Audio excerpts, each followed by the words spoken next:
Welcome back to the Sound of Musicals with me, Callum Wallace. And today we've got something a little bit different. We're normally talking to people who are on the stage, but this week we're joined by the musical director of Phantom of the Opera UK tour. Matthew, say hello to Tamworth.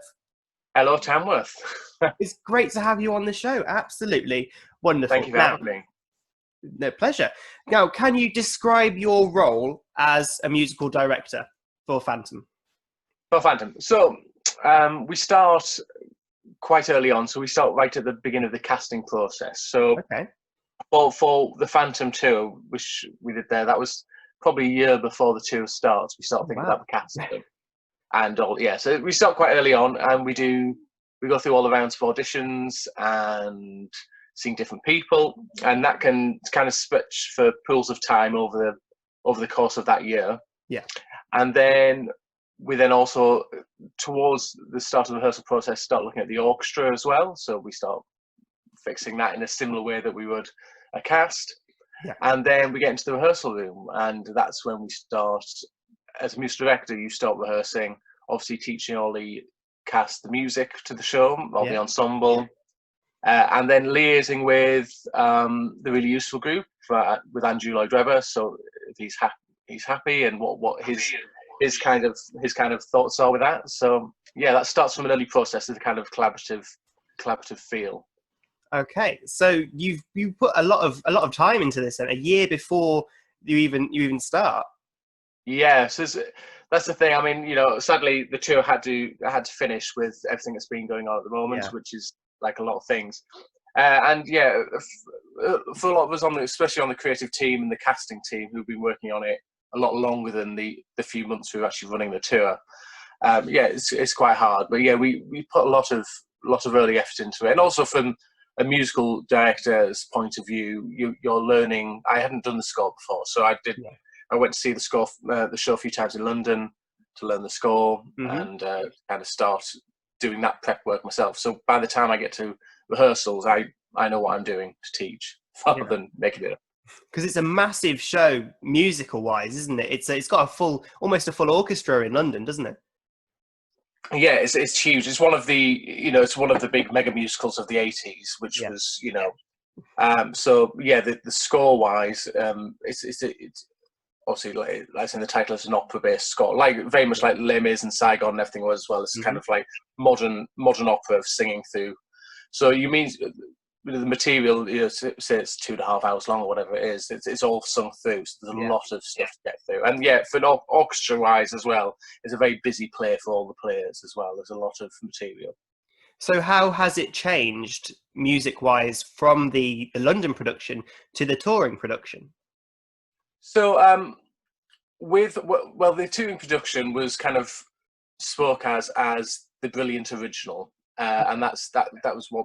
So basically, the touring production before us, back in 2000, I want to say 11, 12-ish, but whatever that was. Thereabouts. That was a different. Thereabouts. That was a different version. That was directed by Lawrence Connor, and it was taking on new direction and kind of tweaking with bits of the original production. Whereas ours was going back to the original production. So this was Seth was the director who used to be Hal Prince's associate on Broadway and was a very close friend and colleague of his.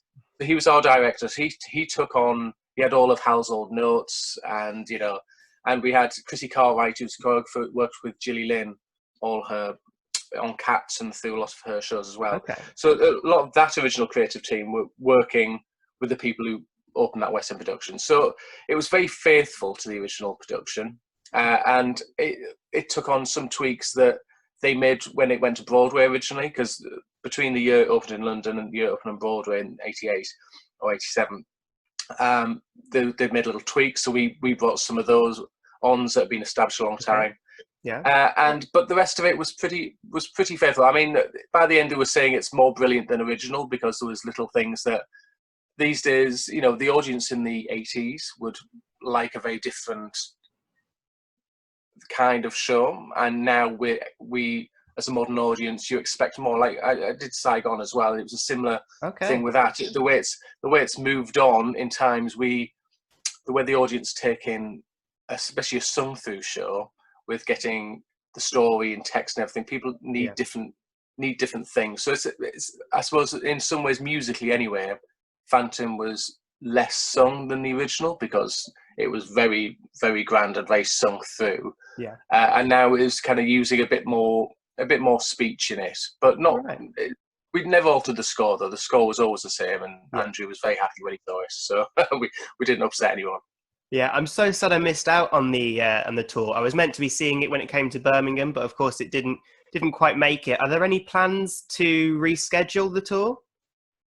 I think I don't think it'll be the end of the tour. I mean, that's the one thing that when we were given the sad news that it had to come to a close.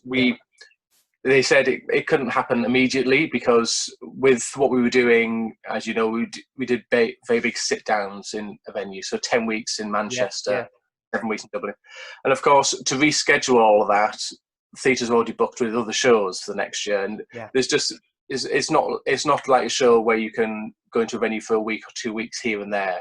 You need a big set of time. Obviously, as you know, the show's huge technically as well as everything else.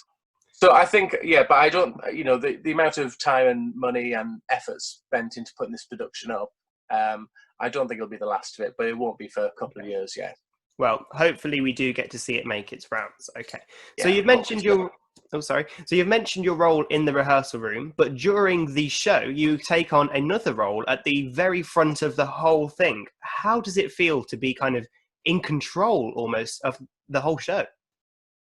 Yeah, it's very daunting at first, but then it's for me anyway. It's the big love of doing the show. I mean, 8 times a week is you get to be there, and especially a score like Phantom and Saigon and Les Mis. The conductor is so involved in what happens with the drama. You're an extra actor on stage, and it's a feeling like no other really, because you can just, every night is slightly different as well, which is what I love about these kind of shows, which are very different from the pop shows, because the function of the music is very different in that sense. It moves the drama along, of course it does, but if it's a pop tune, there's not much it's going to change from night to night, which is also great, and it's a very different kind of skill to do those shows. But with the kind of drama-based shows like this, everything kind of moves with what the actors are feeling, what the musicians in the orchestra are feeling, and of course my job mainly is to communicate everything between what's happening on stage to the people in the pit who can't see the stage but can hear it. And also for the technical crews in various things, they take cues off the MD monitors of what's happening. So it's a lot. It's like steering a big old ship. You're at the very front, of course, in full view of the audience. Now, I'm quite fascinated by conducting. I don't really know much about how it works, because to the audience, I'm sure it just looks like people waving their hands. But can you give us a little taste of how that works? Yeah, so it's funny. I've had a lot of people over the years kind of ask me like, what exactly is the waving the hand thing about? Because obviously, for some people that don't know, so you're basically from when you're starting. So you're giving or very technically, we're giving everyone an upbeat to something. So this is for an orchestra. A woodwind player would need to breathe in before you start something. You can't just go like that because they won't be able to get there in time. And obviously there's basic patterns in technical things. There's 4, there's 3, and of course in a score like Andrew Lloyd Webber's, there's all 15, 16, 7, 8, 9. Crazy kind of time signatures. But you're there to kind of, in one way, just to keep time, to keep everyone together, so everyone knows where the tempo is, where it's moving. So we're all going towards the same kind of thing, because not everyone can hear exactly what the actor wants, for example, if it's a solo. But also with what you're doing as well for the actor, especially, I know I worked with Killian a lot on playing the Phantom. All his stuff is very much on the breath, all of they are. So everything is very, and where it lands is so very subtle. It can't just be go, because that's not going to work for this thing. So there's a lot of this kind of floating kind of, and everyone feels it differently, and that's the beautiful thing about conducting these kind of shows, that everyone has a different interpretation along the same thing. But everyone's different energy towards the piece, whether you be a string player or one of the actors on stage, it can interpret what the beat does differently, which is interesting. So you need to kind of form a connection with the actors and the musicians in the pit. Exactly. That's exactly, and that's the biggest part of becoming a good musical director, I suppose. In many ways, a big conductor is making sure you've got that communication open, and making sure that everyone's obviously going for the same thing, but it's just so you can interpret it, because there's a lot of solo lines in the orchestra. Like there's a solo line on stage, but there's little counter melodies and stuff in the orchestra which you hear on a flute or a clarinet, and they have their own kind of little solo moments themselves. So you work with that player to kind of make that sing as well, and that's why you get all these, especially again in these kind of Lloyd Webber scores, you have beautiful melody. Such a massive score that is Phantom. Now, though, moving away from Phantom, how did you get into this career as a musical director? So I started. I was always interested in musicals from a young age. So I remember the first thing I went to see was the touring production of Joseph with Philip Schofield. So that's nice. Quite a while ago.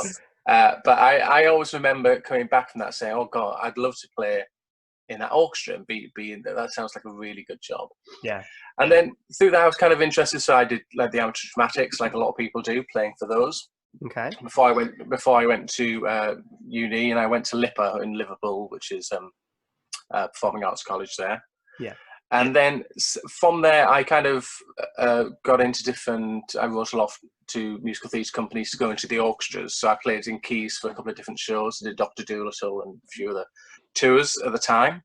And then from there, just apply for different things and kind of got to work up the way, really, because I think you can.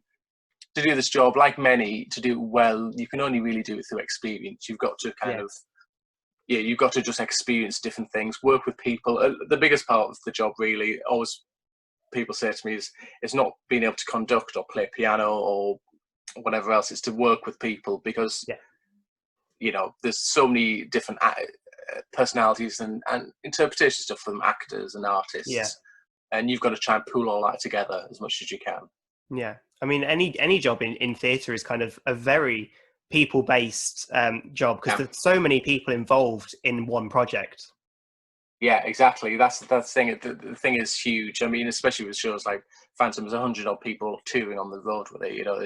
It's a lot of people to work with, and so just trying to, and also a very short amount of time to get to know each other. We 5 weeks rehearsal seems a lot, but then you suddenly, there you are, working with each other every night, and it's baptism of fire in that way. Incredible. Okay, so coming down to the final question now, and I ask this to everyone that comes on the show, The Sound of Musicals, no matter who you are, what you're in. What is your favourite musical and your favourite song from that musical, but you can't have worked on it? Wow. It's the big one. That's a hard one. Right. So what would I say? I tell you one. Well, actually, I don't know if it's my favourite, but it's one I've been really looking at the moment. Just because with all this time in our hands, there's something to do. But I've been really loving Into the Woods. Okay. And it's something that I've never worked on, and I've never done a Sondheim show, but it's something that I've really, I've really come to looking through the score at the moment and just kind of seeing how he writes, because he writes so brilliantly. And I think, it's very complex, but there's some beautiful kind of simplicity to it as well. And I think one of my favourite numbers at the moment from that is "Children Will Listen," and it's a gorgeous song, and it's a very simple, clear message, especially for this time as well. But yeah, I think it's that. Okay, thank you. Well, we'll make sure to play that out in the show. But until then, thank you so much for joining us on The Sound of Musicals, Matthew. Hopefully we get to see Phantom soon. Hopefully so. Thank you so much. Thank you too. See you soon.